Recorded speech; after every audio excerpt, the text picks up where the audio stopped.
abra nosso entendimento, Senhor Pai, para a compreensão. Em nome de Jesus, abençoa o nosso professor, pastor João Carlos, aleluia, grandiosamente, em nome de Jesus, todos os alunos aqui, para a glória do Deus Santo nome. Nós te agradecemos em nome de Jesus. Amém. É a nossa quarta aula de metafísica. Então nós vamos falar mais um pouco acerca da existência de Deus. Mas professor, o senhor já falou, vai ficar repetitivo. Não, eu falei via Tomás de Aquino, falei das 5 vias de Tomás de Aquino, dos 5 argumentos de Tomás de Aquino, acerca da existência de Deus. O assunto é o mesmo, porém visto por um outro viés, tá bom?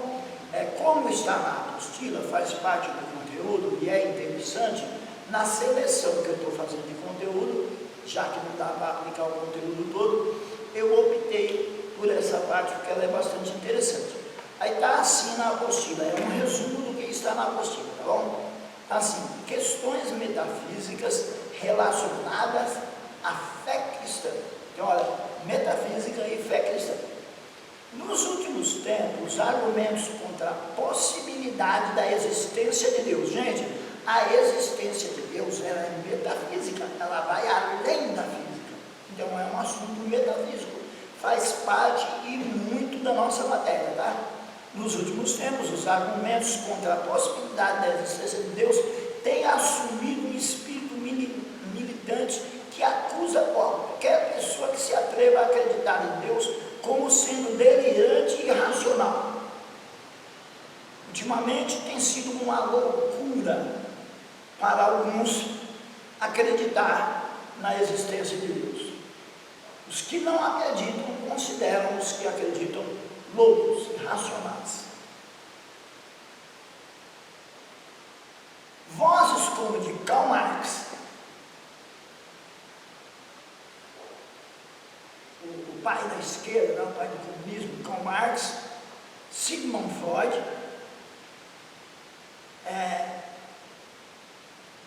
um judeu desviado, judeu, eu chamo de judeu desviado, porque é um judeu que se volta contra Deus. Pensou desviado mesmo.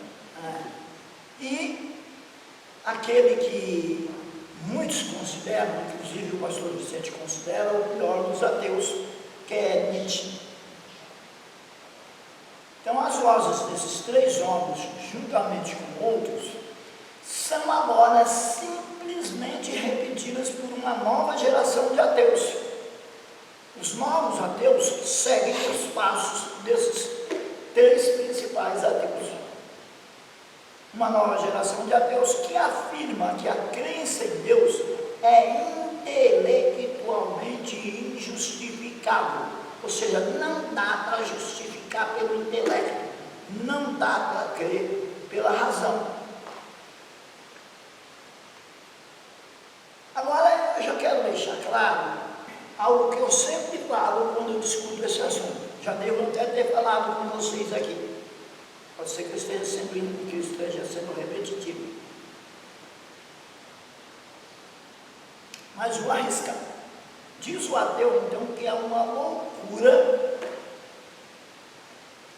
crer em Deus. Mas o ateu vive tentando se livrar dessa loucura.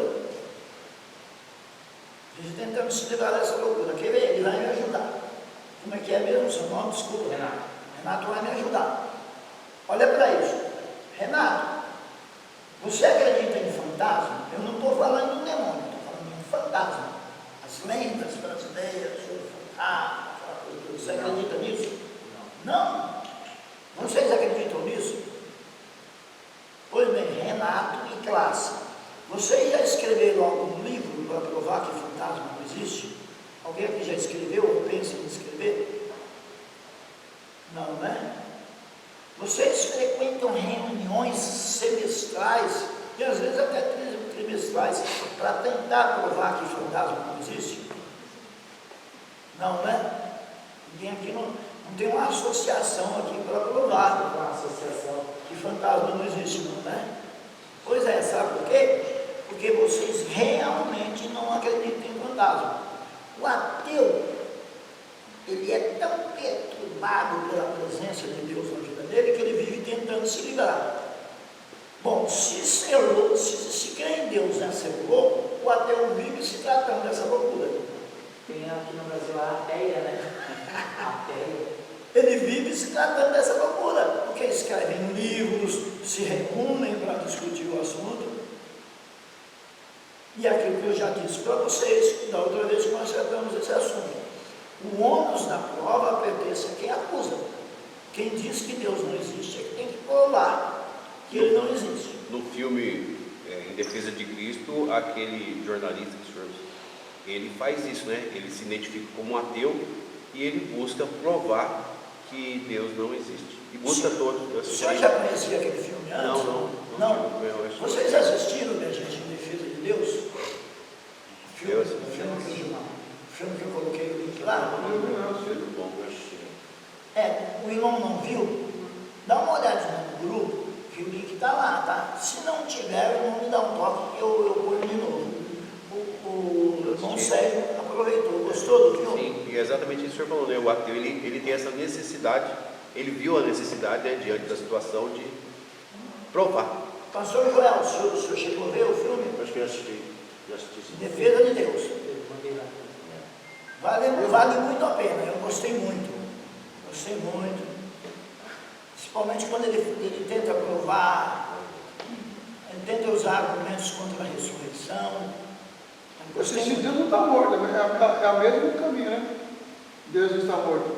Então, e o ateu lá também, o professor, ele quer que alguém explique porque Deus não está existindo. É inverso. O senhor assistiu Deus está morto? É. Eu vou me atrever a dizer para o senhor que Em Defesa de Cristo é melhor do que Deus está morto. É? Eu gostei mais. Gostei mais. Gostei mais. Assisti, tá bom. Gostei mais. Pois bem, é este realmente o caso? Quem acredita que Deus existe é realmente irracional? E a crença em Deus? É a crença em Deus uma posição racionalmente inaceitável de se manter? Não dá para manter, porque Paulo apela à razão. Paulo diz: rogo-vos, porém, irmãos, que não os conformeis com esse mundo, mas apresentais um culto racional. Mas será que não dá mesmo? Existe um argumento lógico e sensato a favor da existência de Deus? São perguntas que são feitas para se poder examinar a questão da existência de Deus. Olha lá, é possível refutar as posições de ambos, tanto dos ateus antigos quanto dos novos, e construir uma argumentação que justifique aceitar o Criador? A resposta é sim. Nós estávamos estudando filosofia da religião no bacharel, na Contep, é o nome de uma igreja, e tem uma turma do bacharel lá, e nós estávamos estudando. E simulamos um debate, o povo ficou bravo comigo, porque você começa a debater, e eu fazendo o advogado do diabo, o povo começa a acreditar que eu realmente sou advogado do diabo. É um perigo isso, os irmãos ficam chateados com a gente. Porque aí é o seguinte, eu perguntei para um dos irmãos, perguntei para a classe toda: Deus existe? A classe existe. Eu falei: ele é justo? Então ele é justo, mas ele não é todo poderoso. Não, professor, ele é justo e é todo poderoso. Eu falei: como é que ele é justo e é todo poderoso e deixa nascer uma criança sem braço? Aí eu, irmão, mas ele tem um. Eu falei: não, a criança que eu estou falando não tem nenhum, não. Ela não tem nenhum dos dois braços. Como é que o Senhor Deus justo e todo poderoso deixa nascer uma criança sem braço? Não, mas ele permite a tecnologia, pode colocar o braço na criança. Eu falei: tá bom, só que essa criança, ela é lá da favela da Rocinha, ela não tem nem o que comer, quanto mais dinheiro para colocar braço. saber onde é que está o seu Deus justo e todo-poderoso. Ou ele é justo, mas não é todo-poderoso, ou ele é todo-poderoso, mas não é justo.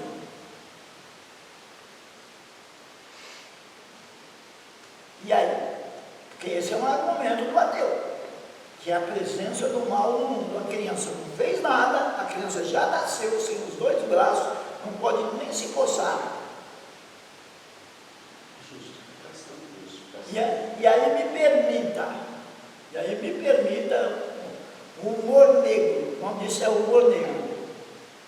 No viaduto do chá, tinha um camarada e ele não tinha um dos braços, aí não conseguia emprego, estava angustiado, ele ia se jogar em cima do viaduto do chá, porque ele não tinha um dos braços. E ele viu um sujeito que não tinha os dois braços, e o sujeito estava pulando. Ele falou, não vou mais me matar, não, eu tenho um braço, você não tem nenhum dos dois, e está aí pulando de alegria. O que estava pulando falou, não, eu não estou pulando de alegria não, eu estou me encostando. Estou me encostando, não estou pulando de alegria. O nome disso é humor negro, e tem que dar risada de humor negro, né? Tem gosto para tudo. O nome desse tipo de humor é humor negro. Mas aí, minha gente, onde é que está o nosso Deus justo e todo-poderoso? Essa é a argumentação do ateu.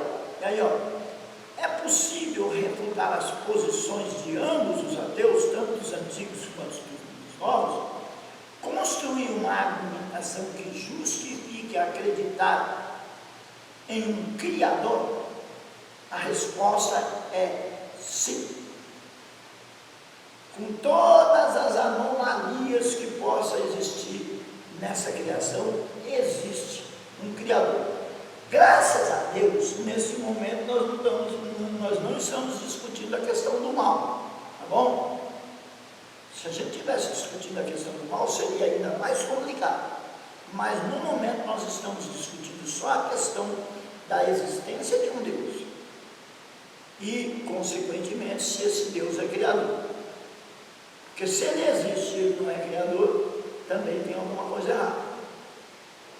Então a resposta é, para a pergunta, é possível refutar as posições de ambos, os ateus, tanto os antigos quanto os novos, e construir uma argumentação que justifique acreditar em um Criador? A resposta para essa pergunta é sim. Além disso, demonstrar a validade de um argumento para a existência de Deus, que o argumento precisa ser válido, porque não é só uma questão metafísica, é uma questão lógica. O argumento precisa ser válido. E quando se trata de lógica, o terceiro é excluído. É uma das regras da lógica, o terceiro é excluído. O terceiro é excluído. Ele é bom, ele é criador e ele é bom. Não existe uma terceira possibilidade, ele ser criador e não ser bom, ou ele ser bom e não ser o criador. Quando você acompanha a argumentação cristã, judaico-cristã, a favor da existência de Deus, quando você acompanha a argumentação judaico-cristã a favor da existência de Deus, não tem um terceiro argumento, o terceiro é excluído, por uma questão de lógica. É por isso que eu afirmo aquilo que eu estava afirmando antes de começarmos a aula. Deus, segundo a cultura judaica, Deus não destrói nada daquilo que ele faz. Até porque se ele destruir, afeta a soberania. Como é que alguém que é soberano faz algo e depois tem que desmanchar? Então ele podia ser soberano, mas ele não tem todo o saber. Porque em algum momento ele errou e teve que desmanchar. É por isso que ele não desmancha. Como entra o dilúvio nessa argumentação do Senhor? Oi? Que ele não desmancha. Vamos supor que eu sou um ateu, né? Vou usar a retórica. Vamos lá. Vamos supor que eu sou um ateu. O Senhor está afirmando que na cultura judaica, né, de Hashem, ele não desfaz nada, pois ele é soberano. Como o Senhor argumentaria para mim, que sou ateu, o dilúvio, se de fato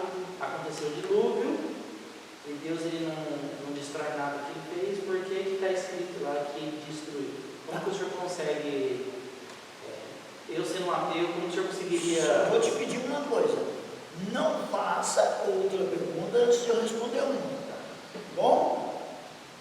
Isso vale para os irmãos também.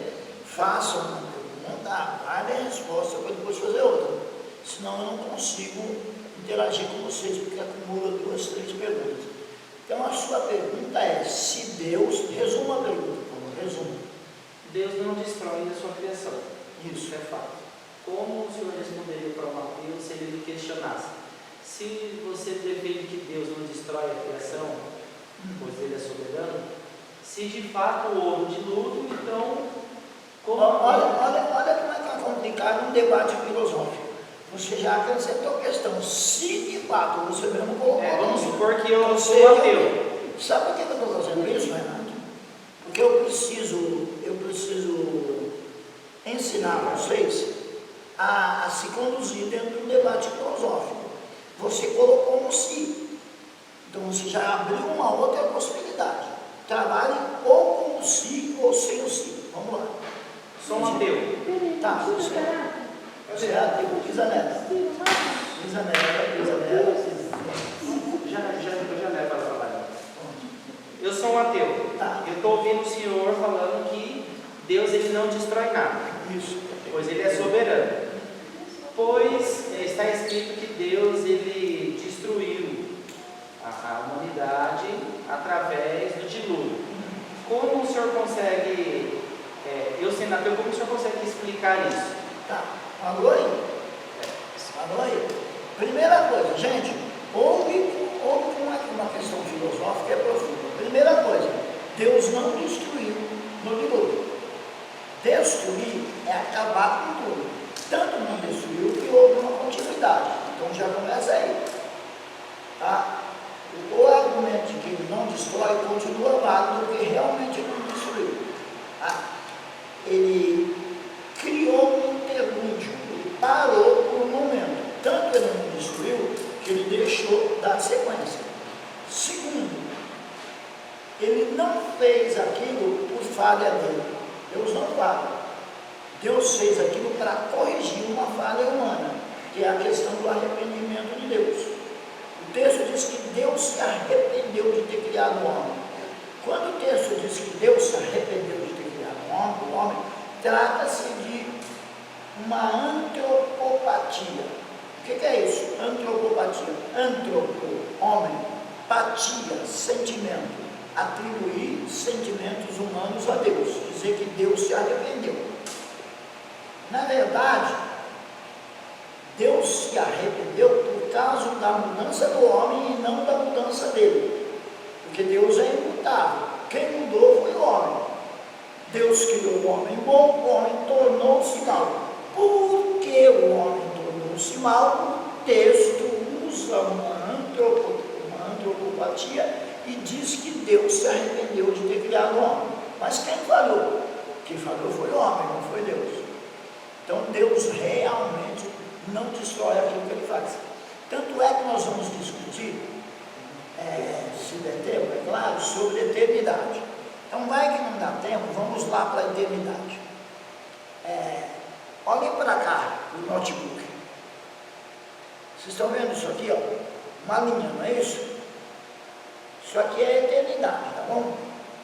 Essa linha aqui que os senhores estão vendo é a eternidade.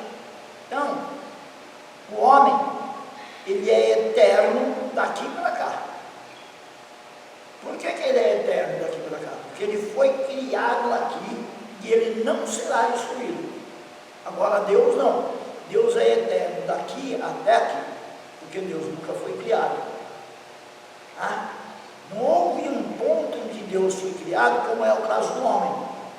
O homem há um ponto em que ele foi criado, Deus não. Então essa é a eternidade de Deus. Então Deus é o causador incausado. Nada causou Deus, porque Ele realmente é eterno. O homem só tem eternidade futura. Porque Jesus disse que lá, no inferno, o fogo nunca apaga e o bicho nunca morre. Nunca. Por mais que o Adventista do sétimo dia vinha nos apresentar a teoria da aniquilação, e o testemunho de Jeová também vinha nos apresentar a teoria da aniquilação. Ele precisa apresentar a teoria dele para Jesus, que foi Jesus que disse que lá o fogo nunca apaga e o bicho nunca morre, não fui eu. Para mim, a teoria dele para mim não quer dizer nada.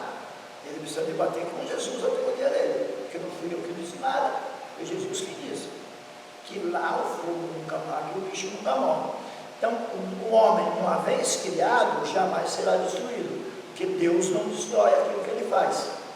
Agora, Deus é o criador incriado, é o movedor imorrível, é a causa de todas as causas.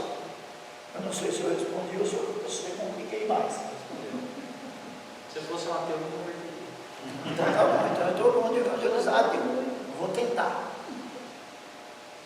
Além disso, demonstrar a validade de um argumento para a existência de Deus mostra como o ateísmo é de fato intelectualmente fraco. É intelectualmente fraco. É que nós, quando vamos falar com o ateu, nós acabamos sempre apelando para a fé. Sempre a gente apela para a fé. Agora, se nós treinarmos a nossa mente para ter os argumentos racionais, nós vamos encontrar argumentos racionais. Tomás aqui me encontrou 5. Nós vamos encontrar argumentos racionais para a existência de Deus. Porque o ateísmo é intelectualmente fraco. Eu já contei uma história aqui para vocês, mas eu vou relembrá-la para reforçar o argumento de que o ateísmo é intelectualmente fraco, que é a história dos 2 cientistas. Um cientista não cria que há um criador, o outro cria, é criacionista. E aí o que é criacionista? O que ele fez? Essa história está num livro chamado Pequena Enciclopédia da Bíblia, de Orlando Boyer. Lá no final da Pequena Enciclopédia da Bíblia de Orlando Boyer, que é essa história que eu estou contando para vocês. O criacionista criou uma réplica do sistema solar, eu já disse isso aqui, e deixou sobre a mesa, e era mecanicamente perfeito, dava corda e funcionava direitinho aquele sistema solar. No outro dia, o amigo dele, que não era criacionista, que não cria ele, criador, encontrou aquela réplica do sistema solar, deu corda e falou: que coisa maravilhosa, ela funciona direitinho, igual o verdadeiro, essa réplica aqui. E ficou admirando aquela réplica do sistema solar. Quando o amigo dele chegou, ele perguntou assim: quem criou essa coisa maravilhosa? Aí o criacionista falou: não sei, surgiu por acaso. Ontem à noite, quando eu saí, isso aí não estava aí não. Surgiu por acaso. Você está achando que eu sou tolo? Como é que esse negócio surgiu por acaso, essa coisa perfeita?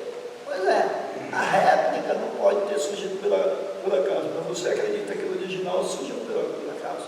Ou seja, é intelectualmente fraco o ateísmo. Argumentar em prol da existência de Deus torna necessário fazer as perguntas certas logo no início, porque é um debate filosófico.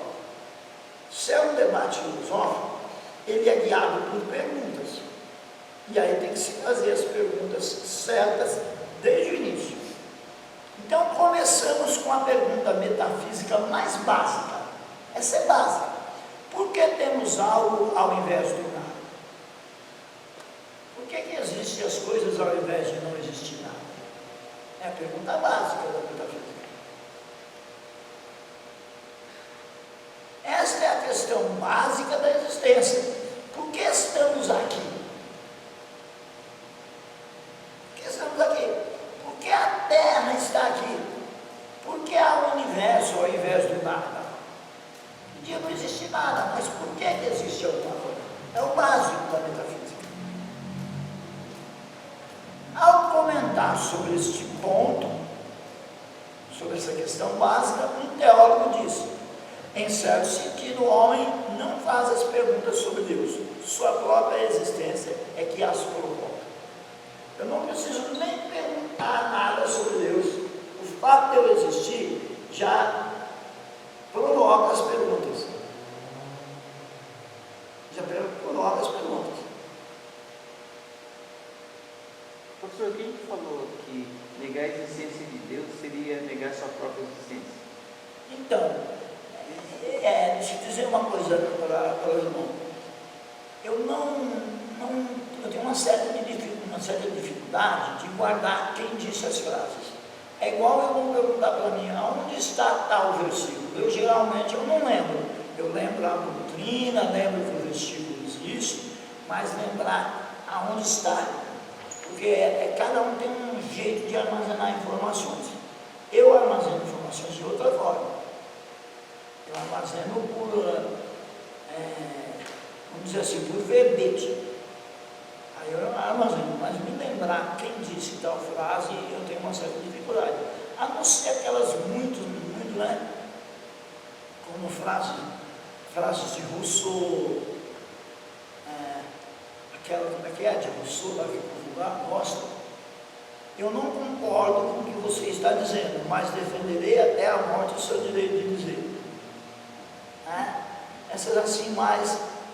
O Google diz que é um pensador. Um pensador, mas não fala quem. Índia Selva Rodas. Olha aí, apareceu o nome do homem. Indiano. Negar a existência de Deus seria negar minha própria existência. Pronto, Índia já sabemos Selva quem foi. Rodas. Eu quero lhe apresentar, esse é o Santo Google. É o Santo Google. Santo Google. Eu uso bastante. Inclusive eu brigo com aquela mulher quando ela não responde logo, que eu estou com pressa, eu pergunto as coisas, ela fica demorando, eu falo para ela, não, que eu não tenho o dia todo. O dia que eu brigo com ela várias vezes durante o dia. Ao considerar essa questão, há 4 possíveis respostas à pergunta: por que temos algo ao invés do nada? Então, a pergunta da metafísica, a pergunta básica: por que temos algo ao invés do nada? Então, tem 4 respostas. A realidade é uma ilusão, ou seja, não existe nada, nós é que pensamos que existe, como dizem as religiões orientais, inclusive o hinduísmo. A realidade é uma ilusão, não existe nada. A realidade é ou foi autocriada, ela mesmo se criou, é uma possibilidade de resposta. Terceira possibilidade, a realidade é autoexistente, é eterna. Quarta possibilidade, a realidade foi criada por algo que é autoexistente. Mas parece que a melhor é a quarta, não é isso? A realidade foi criada por algo autoexistente. Então, qual é a solução mais plausível? Vamos começar com a realidade simplesmente sendo uma ilusão. Vamos ver, vamos analisar. Começando pela realidade simplesmente ser uma ilusão. Pois várias religiões orientais acreditam assim, que a realidade é uma ilusão. Esta opção foi descartada há séculos. Então, esse negócio de que a realidade é uma ilusão já foi descartado. Quem descartou? René Descartes. Pela frase, penso, logo existo. Eu fiquei triste em saber que a geração atual mudou essa frase. Essa frase não é mais assim. René Descartes disse, penso, logo existo. Infelizmente, não todos, mas a rapaziada da geração atual, boa parte diz diferente, diz penso, logo desisto. Penso, logo desisto. Oi? Eu quero.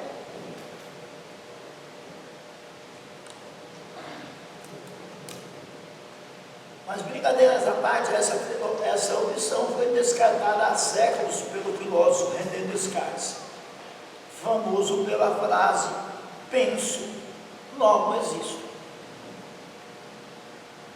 Descartes, um matemático, argumentou que se ele pensa, então ele deve existir. Só o fato dele pensar, ele deve existir. Em outras palavras, penso, porquanto não sou uma ilusão. As ilusões existem. As ilusões existem que algo as experimente. E além disso, você não pode duvidar da sua própria existência sem ao mesmo tempo prová-lo. Como é que eu duvido da existência de algo sem provar? Preciso provar para me dizer que não existe. E aí também já dá errado, porque se eu provei é porque existe. Acreditar que a realidade seja uma ilusão é um argumento autodestrutivo que deve ser eliminado. A realidade é uma ilusão? Pois é. É impossível a realidade ser uma ilusão. Foi o que se opôs o Siddhartha Gautama, o Buda. A realidade, que não é uma ilusão, foi o que se opôs. Ele foi criado de uma maneira a não conhecer o sofrimento. Quando ele saiu, ele já viu uma pessoa idosa, já viu um defunto, já viu doentes. E aí, agora? Professor, talvez esse crescimento da realidade virtual, esse crescimento que é o dono do Facebook, o Mark Zuckerberg, ele fez, tem um nome, né? É como se fosse assim, uma realidade virtual, onde as pessoas compram, vendem, eu não lembro o nome do que ele desenvolveu, o metaverso, né? Isso daí seria também uma arma, onde o diabo está utilizando com que as pessoas fizessem uma vida ilusória, porque o que eles vivem ali não é a realidade deles, então eles preferem crer que aquilo ali é uma realidade, que encaixa nisso daí, é autodestrutivo, a pessoa passa a não ver a realidade dela, mas aquilo que é fantasioso para ela, ela criou, né?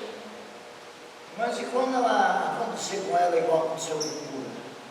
Que aí ela teve um choque de realidade. Quando morrer alguém próximo a ela, Ela vai ter um choque de realidade. vai ter um choque de Seria realidade.